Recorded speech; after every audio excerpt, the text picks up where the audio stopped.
Hello, ladies and gentlemen. Welcome to the Tapped Out Wrestling Podcast. I am, of course, Nick McDaniel, and as always, I am joined by my buddy Myron. Yes, Myron and Nick, the greatest combinations of sports and entertainment. Welcome back to another wonderful show. We are still on our Wrestlemania high. How about you, Nick? Yeah, I'm with you, dude. 120. Like we're recording on a Tuesday for a change, so that's going to affect some of the conversations later. Just so everybody knows. And before we get ranting and raving, on Tuesday, think about it. Okay, by the way, guys, this thing's probably going to be dropped early. Typically, we would be dropping this bad boy if you were a member on patreon.com/tappedoutpod or on our YouTube channel, either one. You would be getting it on Wednesday. But no, if you been one this week, you got it early. I've had something come up this week, and we've had to juggle, call an audible. Hey, we pivoted just like the WWE, right, for Mania. Oh, yeah. And so, yeah, always make sure, you're liking the page, subscribing to the page, turning your notifications on, all that good stuff. Or you can just go straight over to patreon.com/tappedoutpod and sign up and get the show early. Look, man, we talked about it. It's a busy week. And, yeah, we're still on a high from... I'm still behind. You haven't caught up yet? No, I'm still NXT behind. I haven't watched Stand of Delivery yet. Maybe that's why I'm so exhausted this week. Like, literally this weekend, it was just, I caught SmackDown. Think about this. I caught SmackDown Live. I caught Hall of Fame Live. So I complained. I'm like, they got to do something about this. It's too long. As I sat there in bed finishing it at 1 o'clock in the morning, So I was like, well, that's just kind of stupid. Nick, you complained about it as you sat here and watched the entire thing. But then NXT, I caught it. I was on a delay with that. Caught all of Mania. Dude, I was just I was chopping wood, man, trying to stay ahead because I knew there was no way it was going to be able to keep up if I didn't. Hey, before we dive into the Mania stuff, let's kind of sidebar for a second. Real quick, I got to get your thoughts, and bear with us, folks. I want to again throw the disclaimer in here. We are recording Tuesday. Even if we had recorded in our regular slot on Wednesday, Dynamite would have happened in between us recording and dropping. That just happens every week. It's something we can't really do a whole lot about. Yeah. I want to ask you about this. They've come as up to this point are confirming this is not a bait and switch. It's not clickbait, quote unquote, whatever to get you to watch. They're going to air this all in footage. Now, I tomato. Here's the thing. First of all, I got to be clear. The reason that's why I don't want to spend a ton of time on it is because if you're listening to this Thursday, it's already happened. I don't know what's to gain by showing it, and here's where I'm torn. What's to gain by showing it? Or two, I'm like, wait a minute though. If it is proof that CM Punk basically was full of it on his interview last week, maybe it's worth showing. Now, I don't know what you're really going to gain out of that. There's a whole speech about, dude, just let it go and move on. But I don't know. I try, Nick. I'm trying, but they keep turning me into Jim Cornette. I feel like an abusive parent. It's like, why do you keep making me turn into Jim Cornette with all this stuff? You make me keep hitting you. But no, I can honestly defend the stance of if CM Punk went on that interview and completely lied, he completely was making stuff up, and they've got video proof that wasn't the case. On the interview, not on a WWE product. He did not get on WWE television and lie on WWE television. So they're going to bring out something in the past that they botched, and they're going to put it on their national television. Oh, and they're also going to drop it. They're also going to drop it during night one of WrestleMania. They're going to do that. Yeah. Let's distract people that are watching WrestleMania. Okay, nobody got distracted. We'll get to some numbers. They didn't distract anybody. Just Jesus Christ. But it's here's just the thing. a bad look. And I posted, this is a bad look. And people wanted to fight. No, it's just a bad look. You look like a bunch of damn amateurs. No, I do understand. I'm not saying do it on the show. There's my thing. If you got the footage, dude, just put it out there and say, hey, he's full of shit. Here it is. This is what happened. That's defending himself. Here, it's a fine line between hey, I'm gonna defend myself or I don't really care. If you're going to defend yourself, that's the big if, and you got the proof that he's full of it, put it out there. So be it. I agree with I think because there's no payoff. You can't do anything with Punk because he's not there. He's with the other company, or is he? I'm going to throw this in here, by the way, because I'm going to come to something later. Or is it? Look, Jack Perry's in Chicago wrestling a New Japan show this week. He's not working for them. Not been on a show since this happened. Okay, so is this the opportunity to bring him back? Because here you want my take? This is a crazy one. Punk's take is he got him in the like a front face lock or whatever, blah blah blah. What if the video Jack Perry's getting the best of him? Well, here's the thing, Nick. Regardless of what I think about it, I'm going to watch it. I'm not. Well, I am. Come on, are you kidding? Yeah, I am. I'm just messing with you. Anyway, I'm going to do it with two things. Two things. I trust one person, Bubba Ray Dudley, who said Jack Perry has no respect for older wrestlers and is a jerk and is a child who does not act like he has any respect. And I really enjoyed that CM Punk interview. And I also have been enjoyed what's CM Punk. I've never been a CM Punk fan until recently. And he's really been getting me recently. I might even buy some merch. I was thinking about even buying CM Punk merch. But I've been enjoying this run he's got going on. So, yeah, I'm going to watch. I don't know what they plan to do with this. Yeah, and I think it's a way to. I think it's a way they reintroduce Perry because he hasn't. Look, they didn't fire him. He still works there. He's just suspended. So I think this is the way they bring him back, and we'll find out. So, by the way, tappedoutpod@gmail.com, because you're going to listen to this and go like, man, they didn't. Yeah, just send it. Send the hate mail to there because we know we're doing this before it comes out. Anyway, well, maybe Thursday I'll do a special on it. But here's the thing, folks. This might be their downfall. That's what I worry about. That this might be the moment people remember. Well, you know what it was like before they posted that video of CM Punk. Things all went to hell once they posted that. They've got to turn it around because that moment's already happened.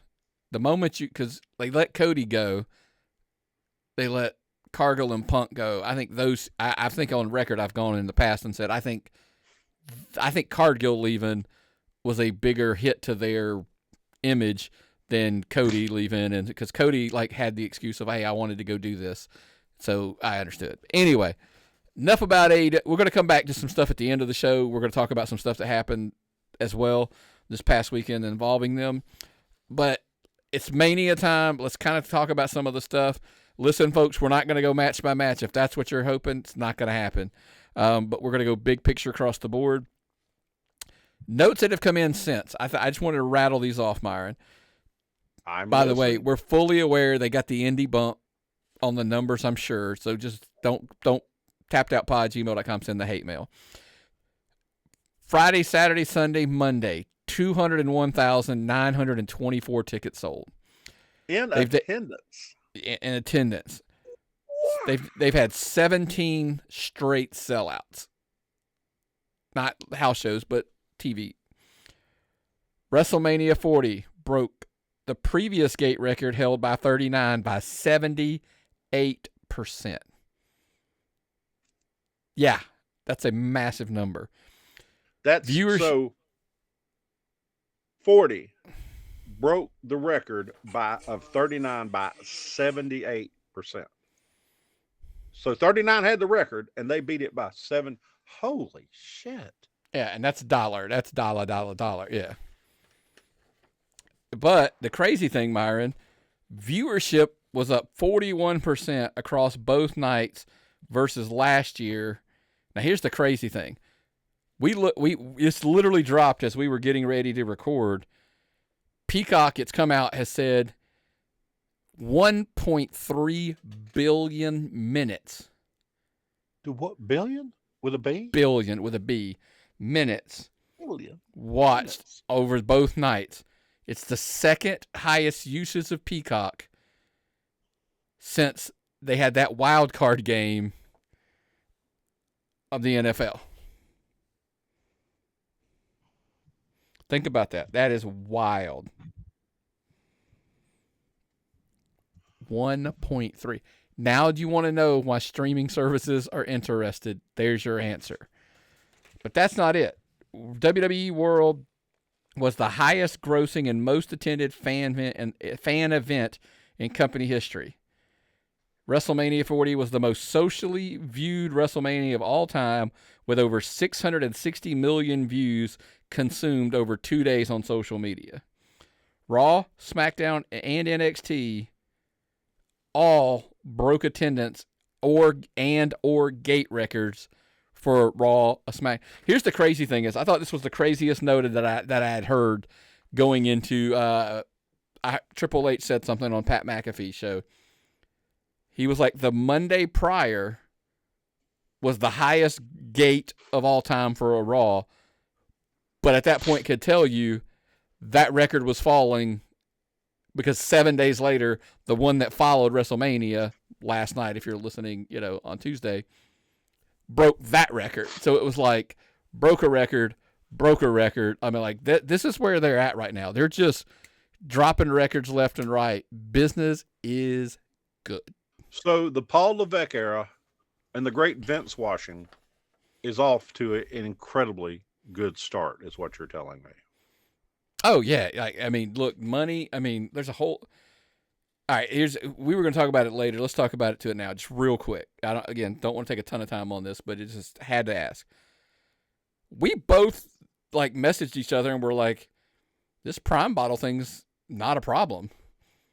Didn't I mean, the logo. I see that one. That one's too bright and colorful. That's kind of, I'm saying. But this only time you saw this bottle was the Prime Cannon, right? And that was on a Cannon. But the logo in the ring, very subtle. Yeah. However, there were some that were not quite so subtle. That American Home Shield and all that kind of stuff. That shit was bright white. It was just.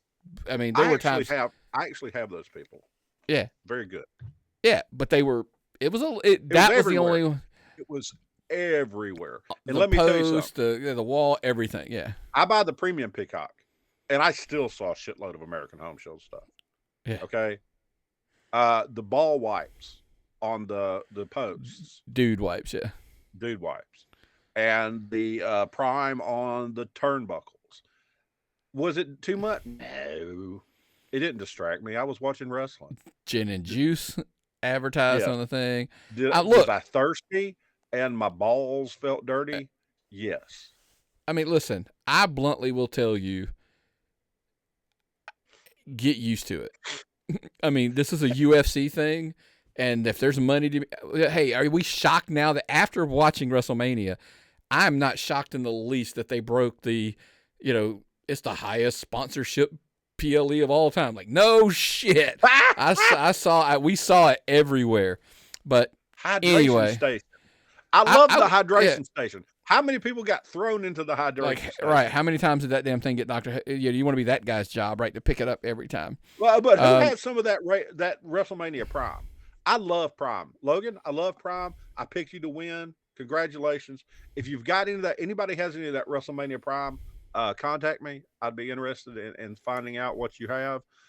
It was everywhere, dude. Yeah. It was wonderful. I would love to know, the listeners, if they think, was it too much? Was it too over the top? tappedoutpod@gmail.com. Let us know. I personally didn't. The only one, like I said, the only one was the one. I thought that was a little much. But hey, look, without further ado, Myron, let's dive right in. Night one. Let's get the mind-blowing for Rhea Ripley. Note, if we're going to start, we can't start anywhere else but that mind-blowing entrance. Yeah, I mean, I was going to start with the ladder match and get it out of the way, but we'll go to the Rhea Ripley. That ladder match was chaos. No, you started Rhea Ripley, Becky. Yeah. There's a question. Again, the entrance was you're correct. It was wild as shit. I loved Pat's reaction to the thing. You're still there. Okay, I got a flash. It was that Uncle Howdy thing. Yeah, Uncle Howdy was trying to get Myron. They were doing that thing where they.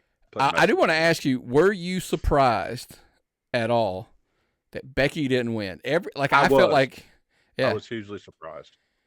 Now, I don't think either one of us picked her, but I was still surprised, to be honest with you. I picked Becky because I thought it was time. Because sometimes they make picks based on time to make the pick. But I didn't see that happening. But it was a good match. It was a really good match. I like the fact that they're starting with premium matches, title matches on both nights. I was stunned that they brought it up that Rhea Ripley had a panic attack right before the match. Yeah. Becky Lynch had strep. I mean, she had a fever. I'm like, wow. They did a really good job, in my opinion, of course, based on all of that.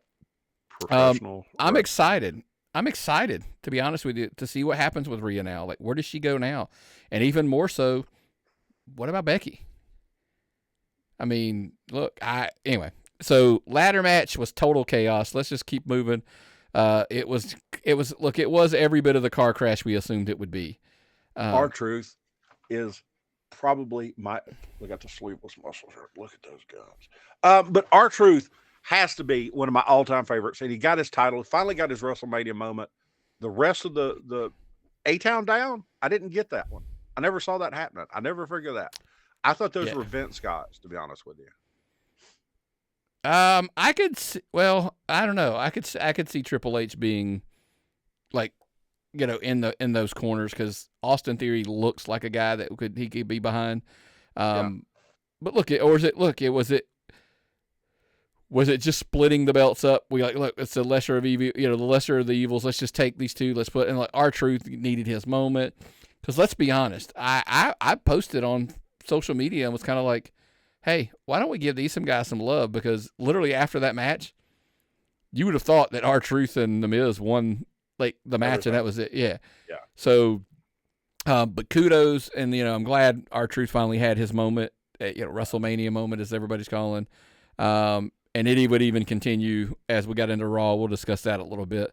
The Mysterio Andrade versus Escobar and Dominic Mysterio match obviously completely was a tool to just roll out the Eagles, Jason Kelsey being in the building, which I thought he freaking killed Dominic when he threw him into the post. I was like, holy shit. Yeah. By the way, tip your cap. Kudos. I actually heard they actually went to the Monster Factory to train a little bit before, to learn some, basic little things before they, were actually there the working. Nightmare Factory? The Monster Factory, which is up in New Jersey area, which is that's the home and where trained QT Marshall and Punishment Martinez, now known as Damian Priest, actually trained up there. So kudos to those guys. Wow. Look, the match was what it was. I mean, did you think? I mean, I didn't love it, hate it. It was our moment to get the celebrities in. It was not really aimed at us, but it was entertaining. Okay, I had a lot of people criticizing the Usos match on social media, said they had no chemistry. For a brothers match, it wasn't exactly the thing. I was thinking earlier, Jimmy just is not the personality guy of the two. No. Jimmy's kind of flat. Look, here's the thing. I understood the concept of what people were saying. I actually can't remember. I think it was Facebook maybe. I'm like, it's a super kick party. I mean, it was like super. But here's the thing. The funny thing is I put that knowing how they would take it, but I also wanted to comment back. I got watching it. I've never commented back. But what did you think it was going to be? Like, that's what they do. Like super kick, they fly. Yep. I mean, did you enjoy it? That's my question. Did you enjoy it? Yeah, I thought it was fine. I knew what I was going to get out of it. It was going to be a Civil War type thing. They're not submission hold guys. They're not brawlers. They're Usos. They're the Usos. Yeah.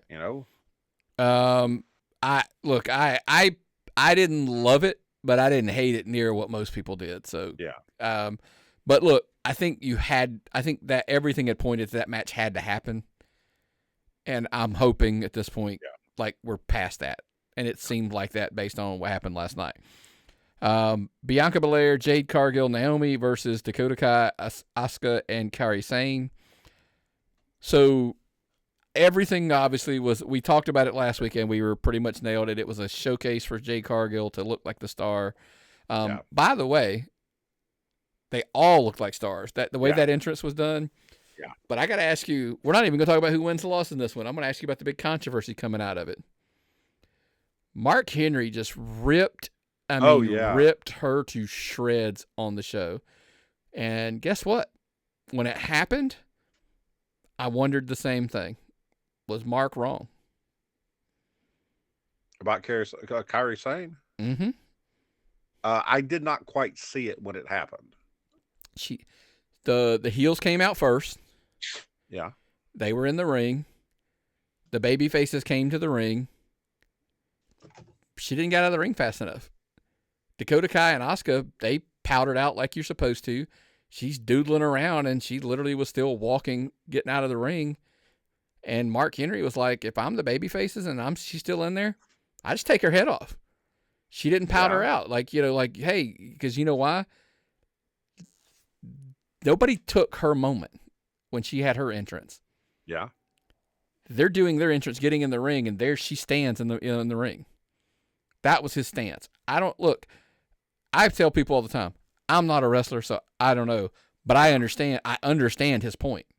Yeah, I see some of that. The thing I noticed, really. The talents I'd like to hear from tapthatpod@gmail.com. But yeah, go ahead. Sorry. Yeah. Wrestlers, please let us know what you think about that.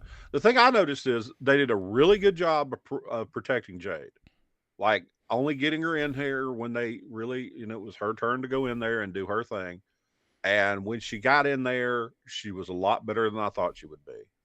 She really showed out. She did well, looked great.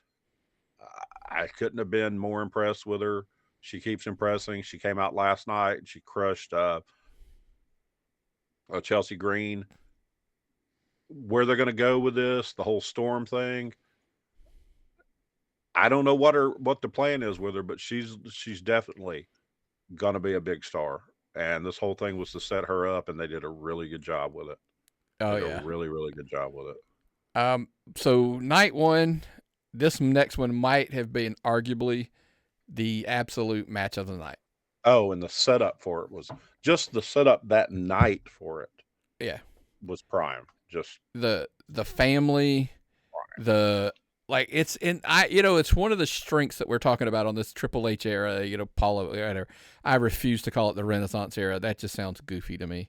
I'll come up with another name later that I'll live with, but the Triple H era is what I'm going to go with. I get the Paul Levesque era too, but anyway. Levesque's too hard to say. Kitchens, I'm not going to get into explanation, but it's 100% right. It's another reason I can't. And I can't stand. But it's also why I can't call it the Levesque era either, because if you thought that Renaissance was going to be a problem, good luck with Levesque. I hate admitting James Caleb Kitchens is right. Right, exactly. Yeah. So Sami Zayn, here's the funny thing, because when we talked about this before, no business winning this match. No.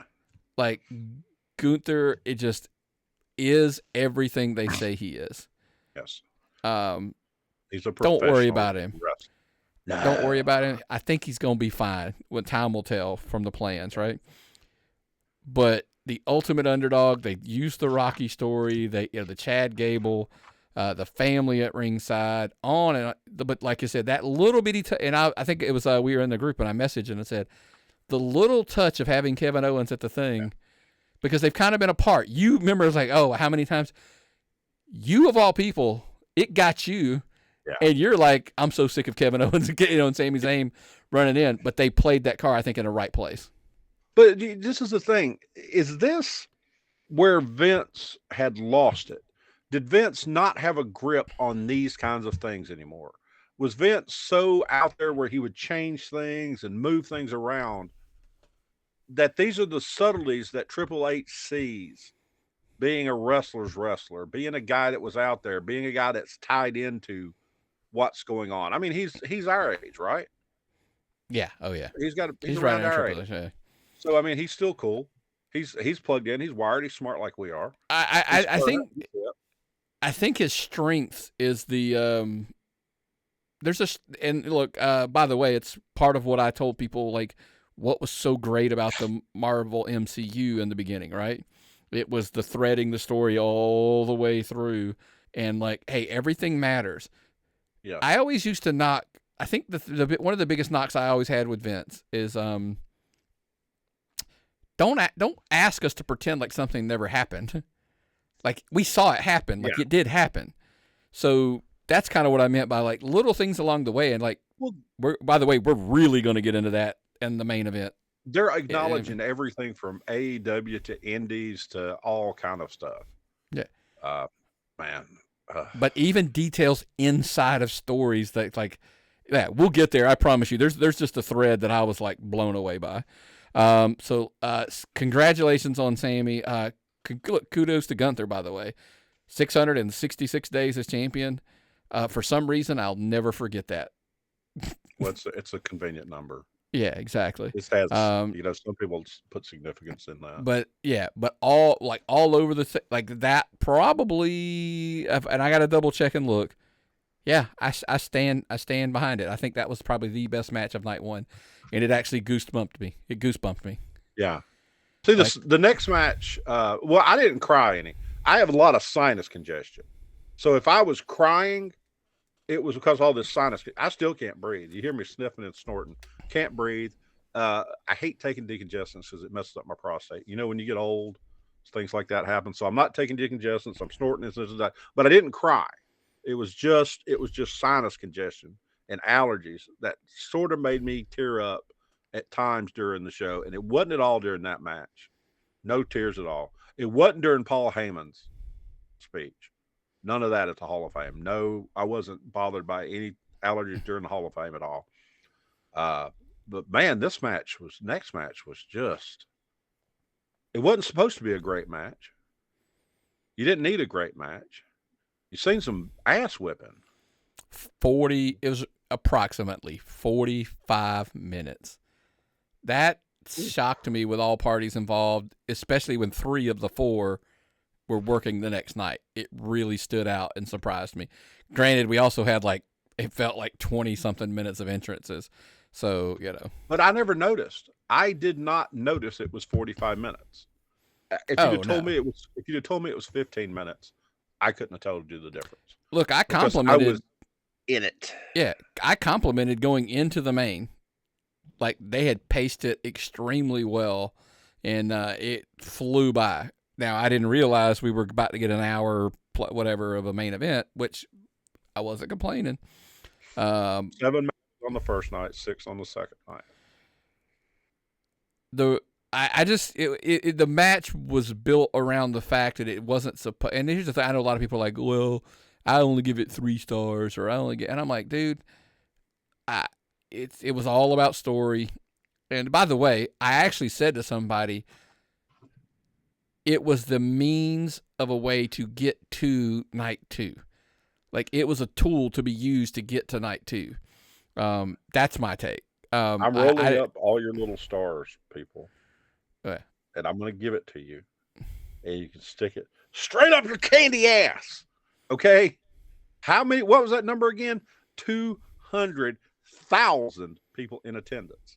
1 billion minutes. 1.5 billion minutes. Okay? 17 straight sellouts. You can take all those stars, all of the stars, and shove them up your ass. I think as a whole, though, I think most people were probably pretty happy overall. I don't think anybody wasn't. The only people that weren't happy were the people that aren't going to be happy with anything. Right. These are the kind of people who get bad blowjobs. Okay. These are the kind of people that nothing makes them happy. Doesn't matter. Nothing could make these people happy. Professional wrestling will never make them happy. They want to watch AEW and sit with Meltzer and complain about stuff in an office covered in paper. I mean, listen, we'll get there. There's a lot to. I think you're right. I think there's a lot of people that are just, if you're complaining about it, the punchline's coming at the end of the show, right? Yeah. But I will tell you before we move into night 2, I tell you who won't you won't have anything to complain about is jmartinandcompany.com. Nope. Our friend Jamie, pressure washing, window cleaning, driveways, all of the above, commercial, residential, jmartinandcompany.com. He take care again. And look, and he travels. It's not just, here in Georgia. He'll travel for the right price. Again, look them up on Facebook. You can message them, jmartinandcompany.com. They'll take care of all of your pressure washing, house cleaning, and driveway needs. He'll bring your hose. He'll bring his hose wherever you need it. Yep. And so night 2, let's keep rolling in. They kicked it off, dude. I was really, really shocked that they, but I understand that, getting off to a hot start. Seth Rollins and Drew McIntyre. Cool. This was a great match. This was an absolutely great match. I love Drew winning through that, just a brutal, brutal match. Drew wins. And then he goes outside and CM Punk messes with him. And then you hear whatever that music is Damian Priest uses. I don't know. It's that music my kid ex-boyfriend used to listen to. Well, I don't know what it is. And here comes Damian Priest running down with his briefcase. I'm cashing in. Throws Drew in the ring and pins him. I'm so happy because I just, not that I got it right. I went like 90% on picks the whole night. Not that it wasn't the fact I got, it was just the emotion and the moments and seeing he's carried that briefcase for how long? Oh, look, it was summer of last year. Like it's a long, long time. I mean, and it became like a thing of like, his senior Money in the Bank's not going to ever cash in, right? He's like, who's he going? He wasn't going to cash in on Roman, right? That was the big thing, and it's like Seth never had a great opportunity.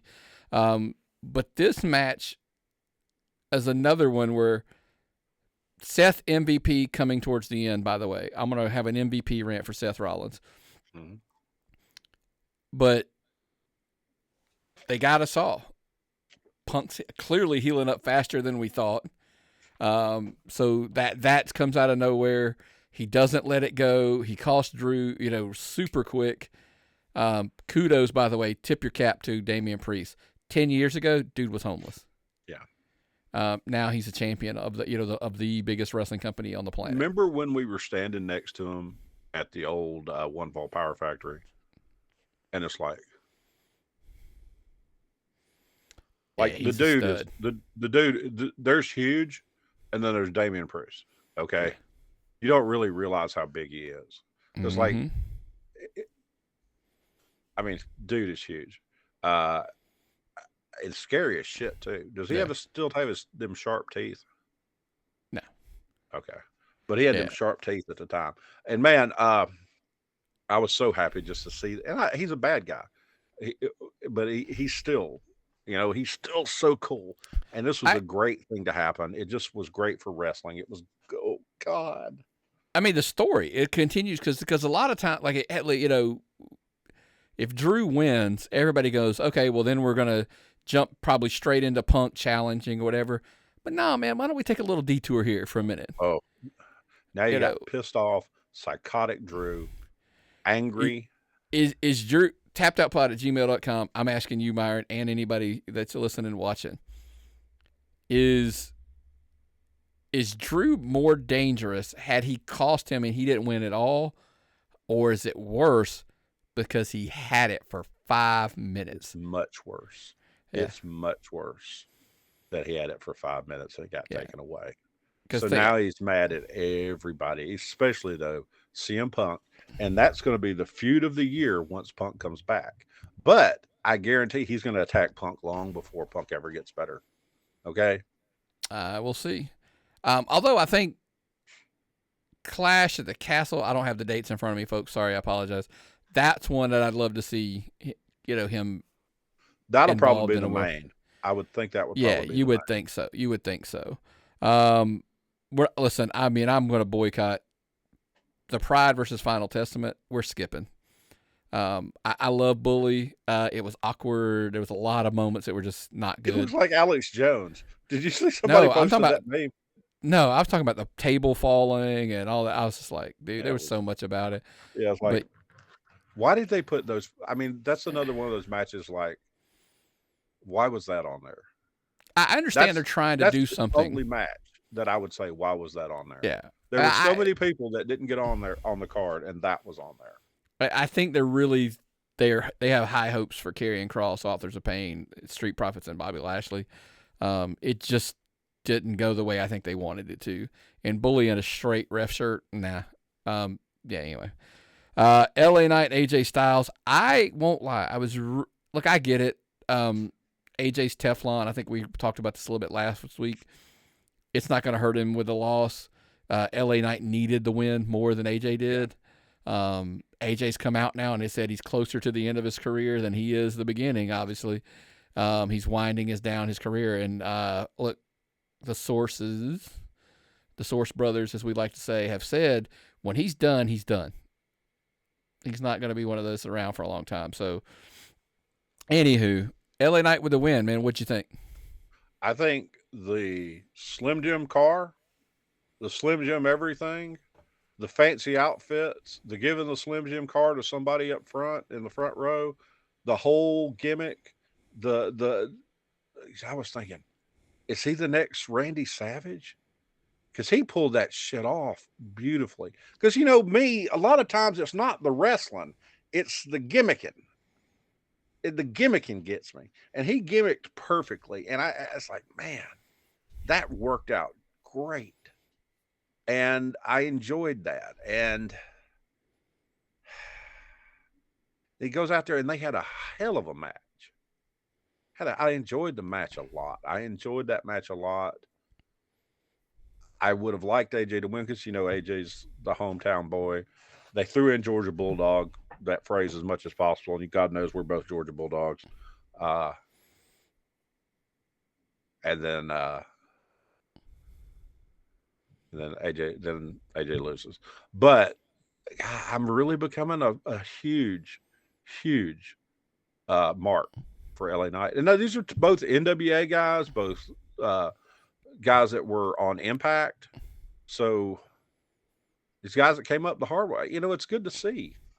Yeah, I mean, I'm glad that, like he's passing that torch on, and look, TNA well represented in the element there. So, next match, Logan Paul, Kevin Owens, Randy Orton. That was fun.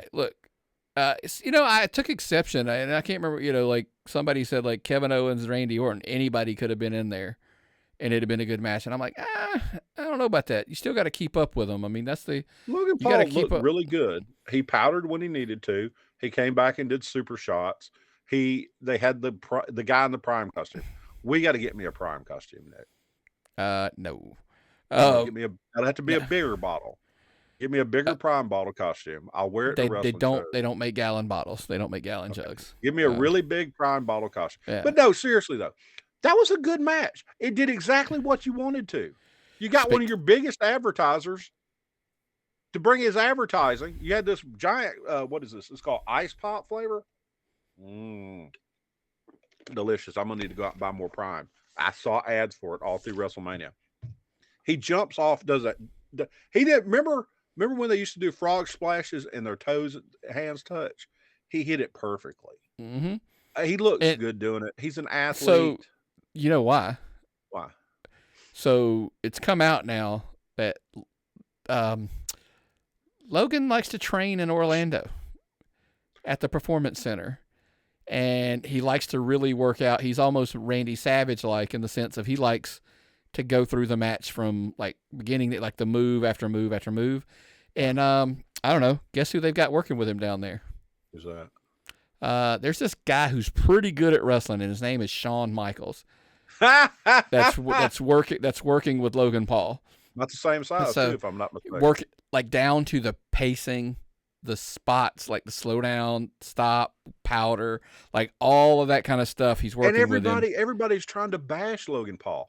Everybody is saying horrible things about Logan Paul, and I can't say enough good things about Logan Paul because the guy he's not your wrestling type. He didn't come up through wrestling. He's someone who took up wrestling and did this kind of stuff. Yeah, he's learned super quick. I mean, and that's a huge thing. And look, I'm not mad. He's still champ. Like, look, because Randy doesn't need a U.S. title. Kevin Owens, you could argue that, hey, if he put it on Kevin Owens, I wouldn't have argued. Cool, we're good. Those Randy guys are cool enough. doesn't need it, and Randy Orton needs to be in the title picture. And I think with the changes that we've seen, I think it's coming faster than people think. Now I'm going to stun some people. Quite arguably, might have been my favorite match of the night on night 2 was Io Sky and Bayley. Me too. This match worked out real well. This was a violent, well done match. It was paced right, everything, and it was quality. Very quality match. I think it was the best match on both nights as far as match quality. And it was and the Bayley's entrance is that whole Egyptian thing. It got me. Everything about this match got me. And I don't do that you deserve it stuff, but it was time for Bayley to win the championship. Io Sky put on a hell of a match. Oh, they both. That's what I'm saying. The match was great because of both of them. It wasn't one. They both went out there, and like I said, and it's we joked about it, and I'm going to discuss it a little more after we're wrapping up stuff. But this was a feel match for me. Like as far as it got me in the feels, and when she won, I mean, so Sammy night 1 and Bayley night 2, both. I had these moments where like when they won, it was like yes, kind of moments, and Bayley has always been up there, and I always felt like she was kind of the four horsewomen. She always kind of got the short end of the stick when it came to the praise and the attention, and I'm glad she's having her moment now. So kudos, quite arguably. And I look, if anybody tells me this was their favorite match, night 1, night 2, or both, I'm like, okay, I get it. Well, then of course comes the main event: Cody Rhodes, Roman Reigns, and Bloodline Rules, which means total chaos. There was I will tell you something is when we get in this, and I'm not going down the rabbit hole of stars or anything like that. And I don't know what it's going to get and don't particularly care. This story, and that's what it was, Cody, finish your story. There were little Easter eggs for years worth of stuff in this match that just my mind was just blown as little things were happening. We're gonna completely go out of order because I don't even know that you could handle this chaos and try to go through piece by piece. Because one of the things I want to talk to you about is to have Undertaker, like he's the old school guy. Then you had the next generation of guys. So then you had the Cenas, or the Rock. Then you had Cena. You see what I'm saying? Like, and then it was like on and piece and piece. Cody, Roman, now Cody. It was almost like they were showing the timeline of WWE, like going from one guy to the next guy to the next guy to the next guy, as they had all of the interference. I'll let you go first because I have a reaction that my wife said about me. Your reaction was too priceless for me to interrupt, so I can't wait. I can't wait till we get to that. But I enjoyed this. This was fun. I expected the match to be wacky. I expected the match to have a lot of interference. It didn't exactly go where I thought it was going to go. I expected the Usos to get involved. They got involved fun and creatively. I expected Solo to get involved. He got involved in more fun and creatively. I wasn't expecting. I kind of had a feeling Cena. Something told me Cena because he was on those trucks. But I thought Austin. I didn't get any Austin. Sure as hell didn't think Undertaker. Right. It was weird. I was looking for some stuff to happen. And I got most of it, but then they still managed to surprise me. As much as I studied and thought about it, I was surprised. And I got a match that was just like back and forth and brutal. And just how much more, because he got the spear and the Samoan spike. Wasn't that what the combination was? And Cody just kept kicking out. Now, that was pushing it a lot of times, that he just kept kicking out. Okay, but let's hit the pause button, because I do want to ask you this. I'm total going to fanboy in a minute, but I do want to be fair. finishers. I almost say every year, listen, I'm all about protecting finishers, and they get too many false finishes, and that happens. Just so you're aware, WrestleMania weekend, that goes out the window. And I don't mean from me. That just seems like you need to know, your brain needs to understand going into WrestleMania, this shit's going to happen. Like, it's just going to happen. Okay. But I'm with you. Trust me. No, I'm with you, because there are moments I'm sitting there like, it's a little much. But guess what? It's Mania. It's going to happen. Yeah. Unpause. Go ahead. I just always like to No, you're 100% right. You're 100% right. Any other time of the year, that would never have happened. How many times did the one that y'all were going on was the Seth Rollins and Drew McIntyre match? Wasn't that finisher?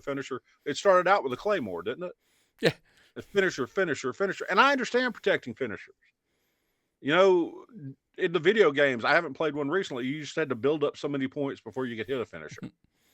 Now, and I don't have a problem with people going for finishers.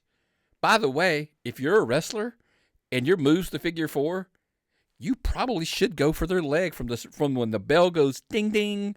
Go for their leg. You should be trying to get the figure four on them any chance you can. Why? Because when you put figure fours on people, they submit. Why you're sitting there doing the hokey pokey with them for 30 minutes and you finally try to put the figure four on them, I don't understand. So I understand. Yeah. Like, look, the Claymore right out of the gate, I got it. But he hadn't worn him down enough to beat him yet. My thing is, 15 minutes into a match and you've been battling it and you're beaten, you're bruised, and you start hitting it. But in the case of, look, a spear and a spike doesn't put Cody down. Again, I get it because it's Mania, but had it been on Raw on an average Monday, I'd have been like, all right, dude, y'all working me a little bit. But go ahead. Sorry, I didn't mean to interrupt. I was just, yeah. Everybody came out there and hit their finisher, though. All the stars came out and hit their finisher. And tell us about when things went dark, Nick. What happened at your house? So, I was so expecting. Like, we both were on the, look, Austin's coming. I'm waiting for the glass to break. And when that gong hit, my wife teased me for God knows how long the rest of the night. Because I was sitting there and she was like, when that went, dong, I went, ooh. And she was like, you were like a little 10-year-old boy. Like, you just got all excited. And, like, they caught you off guard. And I'm like, they did. They got me. And I'm you know what? Nobody was happier about that than me. Because literally the story told got us to this point. And Myron, I don't know if you caught the dude, but like, why Cena? Right? Like, look, you got it. Yeah, the Usos, they're still doing their thing, so they're going to take each other out. Of course, Solo gets involved, but why Cena? Because Solo's the guy that beat Cena and basically ran him out of WWE last time. Mm-hmm. Right? So, so Cena makes sense. Yeah. Then it's like, okay, then Rock and Cena. Rock and Cena had the big back-to-back WrestleMania, pay-per-view thing. Okay, well, that's a story that still got to be told.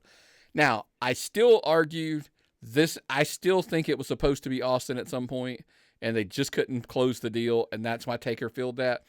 Austin and Rock main evented 3 WrestleManias. That's why I think that spot made sense for Austin. If you're not gonna get Austin, yeah, Taker ain't a bad one. Taker, I mean, and he got me right. Well, everybody's gonna mark out for Taker. It doesn't matter. Oh yeah. Doesn't matter. Anytime that Taker comes out, everybody's gonna mark out anyway. Yeah, it's Rock and Taker, Rock and Roman. Sorry, Taker and Roman. Never a bad choice. No. Then the layers just kept going, like little things that just blows your mind. And look, I know a lot of people have seen these online and stuff, but I'm like, but these are the details. This is the parts where we talk about storytelling that Triple H, and listen, it's not Triple H only. It's that team. He has clearly allowed them, and you heard Paul Heyman talk about it, the creative freedoms to plan and think and, work the magic of what creative. Weeks ago, Seth Rollins looked at Cody and said, I'll be your shield in a promo. And why would he say that? Everybody's like, why would he be friends? Go back to that same promo. Seth Rollins, I am partially to blame for who Roman's become. Why? Because he turned on Roman years ago in the Shield and put the chair in his back. Remember? So we're tying this piece in. Hence why when Seth comes down, it's Shield Seth, because he's going to literally be Cody's shield. And knows, by the way, over the years, the one thing that's always messed with Roman's head is Seth. Hence, when he has the chance, what does he do? I can crack Cody and I can beat Cody right now. But I have to hit Seth. I have to hit Seth. I have to get revenge. He can't get enough revenge on Seth. He will never forgive Seth for turning on him. And so he takes that opportunity, and his, Bischoff pointed it out great. Call it jealousy, greed, whatever. Pick a sin, right? Pick a deadly sin. Roman can't get it out of his head past Seth. So the downfall, Seth knew in his promos, he knows he's the downfall of Roman Reigns. Now, how? That's a different story. But taking that shot, and by the way, it's probably why he wore the Shield gear, because he knew something's going down, right? He's going to get the worst of it. So, and that's kind of when we're talking about tying all these things together and letting them play out. And by the way, we ain't done. Like, I love the Cody, this story's finished, but we're just beginning. We're going to come to that story at part 2. This WrestleMania, this is where I teased at the beginning of the show. This WrestleMania took an old, jaded, critical podcaster, and think about it. My wife's words, not mine, turned me into an excited 10-year-old boy.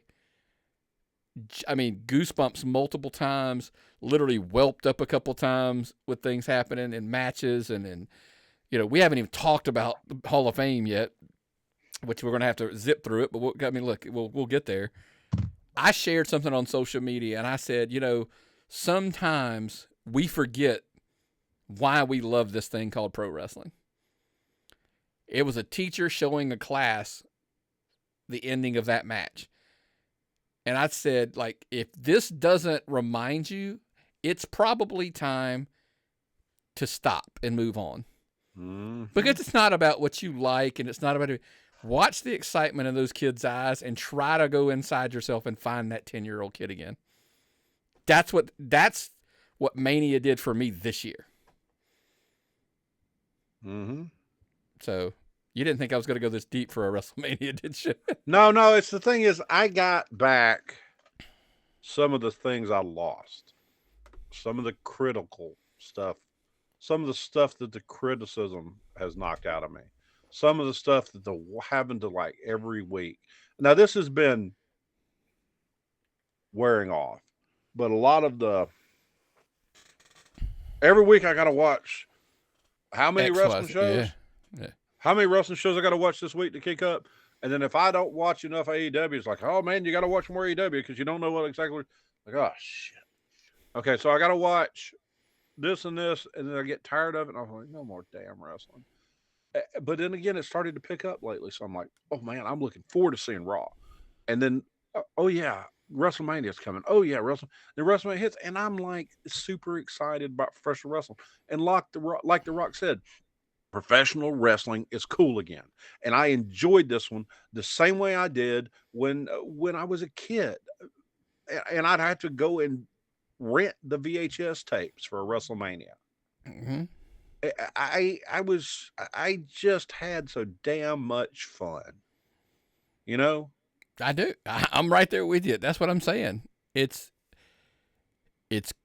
think about what if you didn't pick up the beats as we were discussing throughout the show. I haven't usually been watching anything live. Everything was later. Yeah. This weekend I watched Smackdown, Hall of Fame, NXT, Night 1, Night 2, and Raw. And by the way, some of the press conferences in bed on my phone, all live. Because I didn't want to miss anything. Yeah. Because look, I didn't want to miss where the story, not only that story ending, and I want to kind of segue into now what? Like that's one of Eric Bischoff's biggest takes is, okay, well now what? Or then what? Well, that's what you have to be, because you can't just drop it. Yeah. Well, you can't, you've got a good run going. You can't just whatever. You have to capitalize. I mean, you've got a lot of your biggest stars. Seth is probably going to go away for a little while because of his knee. I haven't heard the sure on what was Roman doing, but I would expect Roman to go away for a little while. Do we do predictions? Huh? We'll make some predictions real quick. I mean, we'll do it super fast so it's not long. I agree with you. I think Seth goes away. I think for Roman's good, Roman needs to disappear for about 6 months. I would give or take. Now, what's the word on the Rock? Is he 6. going away for the movies? So he says on Raw, that's, he walks out there and he says, I got to go away for a little while. He's got to go shoot this movie, blah, blah, blah. But he does point out, and this is the then what? He does point out to Cody, you did finish your story, but our story's just getting started. So we clearly know now the direction is something with Rock and Cody. By the way, tappedoutpod@gmail.com. What the hell did he hand Cody? Like, what did he put in Cody's hand that we didn't see and say, don't break my heart again? That right there is what we're talking about. Like, because now if you leave a show, and look, Eric Bischoff talks about it a lot, and I know I've said his name probably too many times for a lot of people, but when you're asking questions after like an episode is over, you're not like, you don't get an answer every single time. It's like, that's literally been something going through my brain all day today. I was sitting there working today, and then I sit there and was like, what did Rock give to Cody? Like, I can't. What do you have to do to find out what it was? We're going to have to watch, and for God knows how long, because the story's going to play out for how long, how long. Because if Rock's going, watch. You're not getting it backlash. We're going to enjoy every damn minute of it. SummerSlam? I mean, maybe. Everybody's like, I hope it's MJF's ring. Who knows? Look, now I'm going to transition because of what you said. Cody did give him a shout out on Pat McAfee show. He said, his boy MJF is killing it right now. Good luck. He's his boy. Look, I don't think that's what it was. But I'm saying, but I will tell you the biggest thing that came out for me on Pat McAfee show. By the way, it's a YouTube show as well. Go back and watch Friday and Monday's episodes because they were both, at WWE World in Philadelphia live doing their show. The biggest note for me personally that I took as far as the wrestling part of it, their business stuff you got to hear. But from a wrestling standpoint, they directly speak to John Cena, and he's got this. They had a GOAT conversation. Who's the GOAT? He says Roman Reigns is the GOAT still. He stands behind that. That's his GOAT. But they ask him about like, hey, so what's the future look like? And he says, look, I've drawn a hard line in the sand. I'm not wrestling past 50, but I'm hoping to wrap it up before that. That's less than 3 years away. He said he's hoping he gets it wrapped up before that. Then he proceeds to say, I got some commercial stuff I got to go film, blah, blah, blah. Then I got to fly to Europe. I got to film this movie that we started before the strike happened. Then he drops, got to go work on Peacemaker Season 2, get that wrapped up.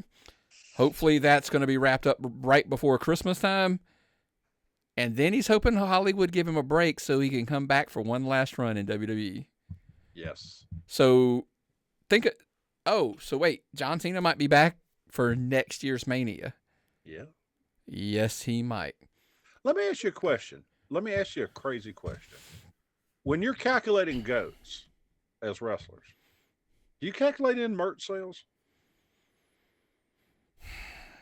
Because like Roman has really ran the company. And Roman has, and I know Roman sells a lot of merch, and he's had the title for a long time, but I guarantee Cena sold more merch. But Cena was a better ambassador. Listen, I don't really get into the GOAT conversations because I always think there's too many factors.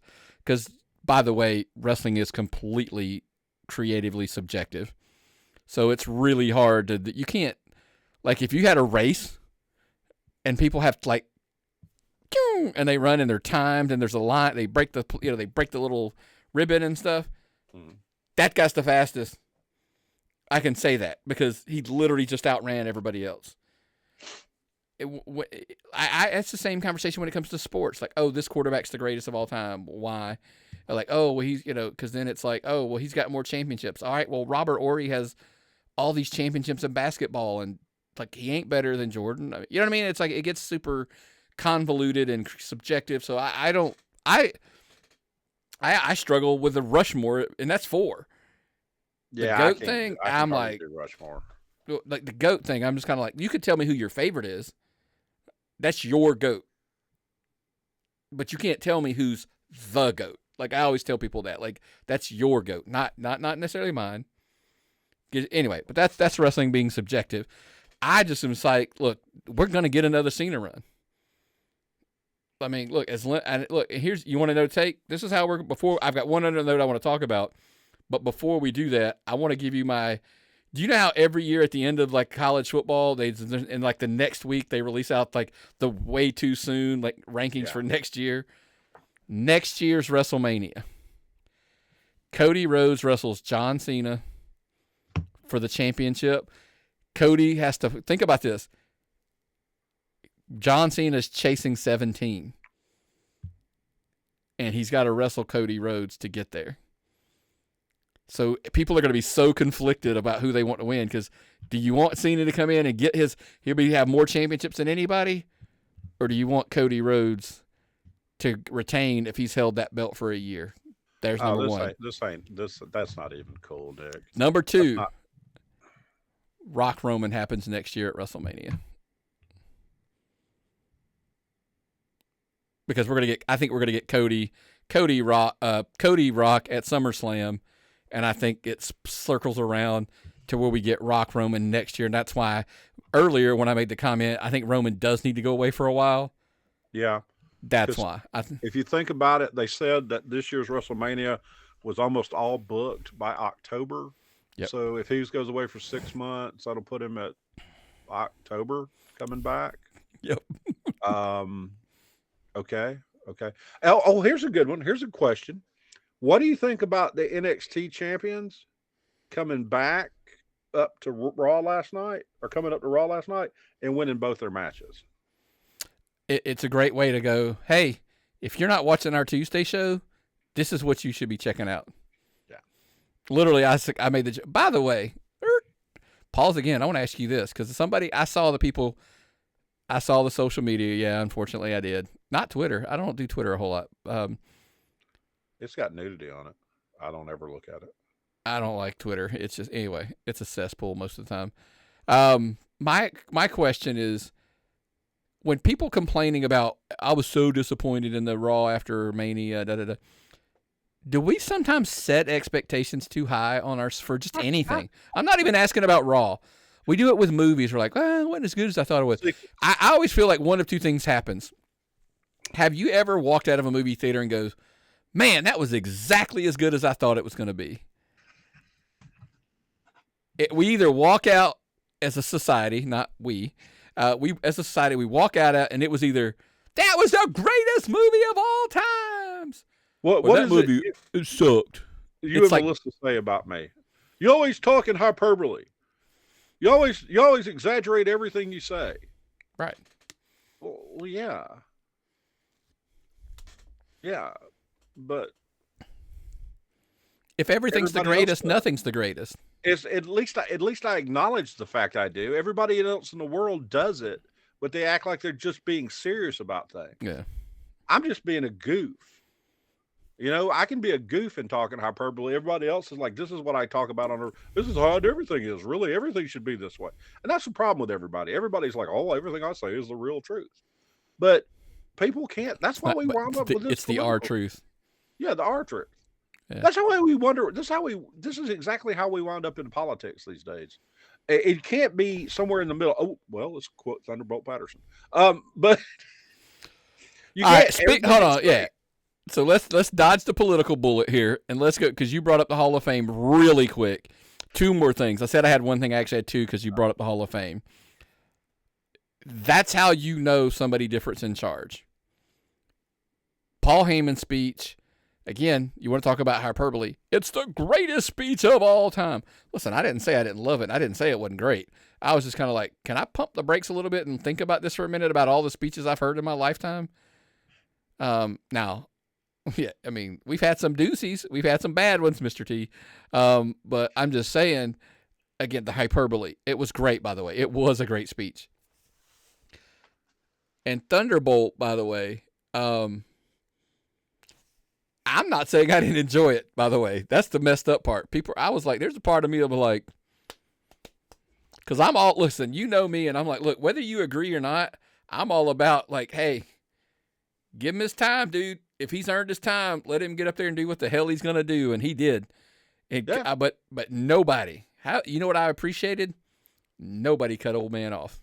No, nobody stopped him. They just let him roll, man. And I gotta respect him for that. Yeah. Because that could have been very easily stopped. Somebody could have tried to walk over there, rein him in, tell him time was up, start playing his music. Could have went over there and patted him on the shoulder. Yeah. Nope. Something. Kudos to them, by the way. But can we find a different night for the Hall of Fame? I mean, can we move it to like Thursday or something? Make it the whole week. Just make it like a whole week worth of celebration. Look,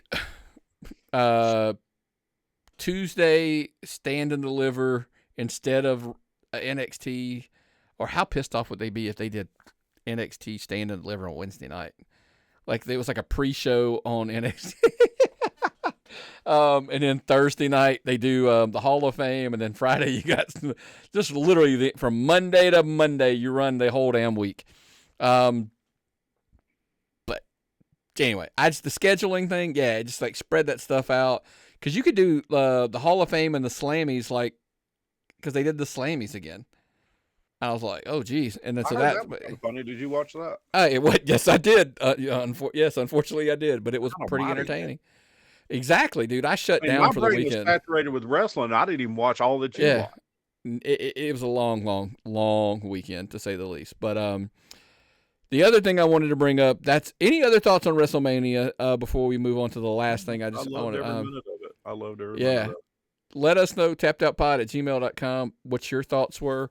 And listen, also make sure, what do we always tell them, Myron? Like, subscribe, turn the notifications on. YouTube.com. The handle is @tappedoutpod. Shocking, like that's what it is for everything. Yes. Look, you can even become a member, get the show early. You can do it on Patreon as well, by the way. Patreon.com/tappedoutpod. But I was reminded this week, somebody was like, hey, you do realize like some people don't watch y'all on YouTube. And I'm like, really? And I'm like, I'm just kidding. Apple Podcasts, Spotify, Amazon Music, iHeartMedia, anywhere and everywhere there is a podcast platform. Yeah, we're there. Like give it a follow, give us a 5-star rating review, make some comments on there, all that good stuff. We appreciate all the support over all the years. Oh, yeah. But I wanted to mention before we get out of here, because I know I did not watch this live. First thing, right? I had to come out and go, did not watch live. Ring of Honor had their card. And look, I took one huge note away from the whole entire show, by the way. 11 years to the day, Briscoe is your Ring of Honor champion again. The video package was, look, I get Ring of Honor's not for everybody. And I get, it's wrestling, pure wrestling, all that kind of stuff. Check it out, dude. I just was super happy by the package that they put out. I thought it was done really well. Somebody was like, well, it wasn't good as WWE. Who cares? It was good. Like, I mean, that's the kind of stuff of like, hey, we don't need that. How about we just say, like, it was good? Do you eat steak every time you eat dinner? Do you get a hamburger sometimes? Do you ever buy a hamburger to eat? Do you ever just sometimes get a biscuit? What, don't you like a biscuit? Or look, I can be more specific to your analogy, Myron. Yeah, I buy T-bones and I buy, bone-in ribeyes and all that, fillets and all that kind of stuff. But sometimes when I just do breakfast steaks, I just buy a thin old boneless ribeye. Yeah. Cook a couple of them and eat them. I mean, it's like, I get it. This is what I'm eating and it serves its purpose. But yeah. It was done really well, and I just wanted to, look, I think at times we don't give Ring of Honor enough love. And look, we've got friends who worked there, and stuff. So I wanted to make sure they get to tip of the cap. Check it out. They did run on Friday, and I thought they did a pretty good job. So check them out on Honor Club. That's a longer than usual show, man. You got anything else? First hour was commercial free too. Exactly. I'm looking forward to seeing some more information about that Punjabi prison match I saw, and WWE cooperation with GCW and other things like that. I think that's a positive sign for the future of professional wrestling, not sports entertainment, professional wrestling. I like that change. I like that change a lot. This weekend, I know we're going to be going to Southern States Pro on Saturday in Swanee for anyone who's around here. Sunday in Swanee. Yep. I recommend that anyone's around in the area. And 4 o'clock, right? 6:30, 6 o'clock. 6:30. Okay, wrong show. I'll have to check the picture, but look them up on Facebook. And then I may go to Royston on Friday because you're going to be in a wedding. I'm not in a wedding. I'm helping my wife with a wedding. Yeah. And you were right. I pulled it up real quick. 6:05 Sunday night, 3425 Martin Farm Road there in Swanee at the Monkey Wrench Brewing, Southern States. They always do a kick-ass job. Josh and Murder and all that team down there do a really spectacular job. So hopefully that's where we'll be on Sunday. Anything else? It'll be his third wedding. He'll be married to 2 women at a time now. No. No. I promise you, no. Not gonna happen. But anyways, that's all I've got, man. You got anything else? I go to 2 wrestling shows every weekend. I'm polyslammerous. There you go. Absolutely. So that's all I got, man. Anything else from you? Oh, sometimes I don't know how I can be so full of shit at one time. But I really appreciate everybody listening. I hope y'all had as much fun over WrestleMania weekend as I did. I look forward to seeing everybody in the seats at the wrestling shows, at the hot dog stand. Come up and say hello. I love talking to everybody. Thanks, professional wrestling. Thank you. Great weekend, Nick. Oh, I agree, man. It's the best weekend in a long time. Boy, man, anything else? That's it, man. What's the old saying, brother? If I've got nothing and you've got nothing, what time is it? It's time to tap out.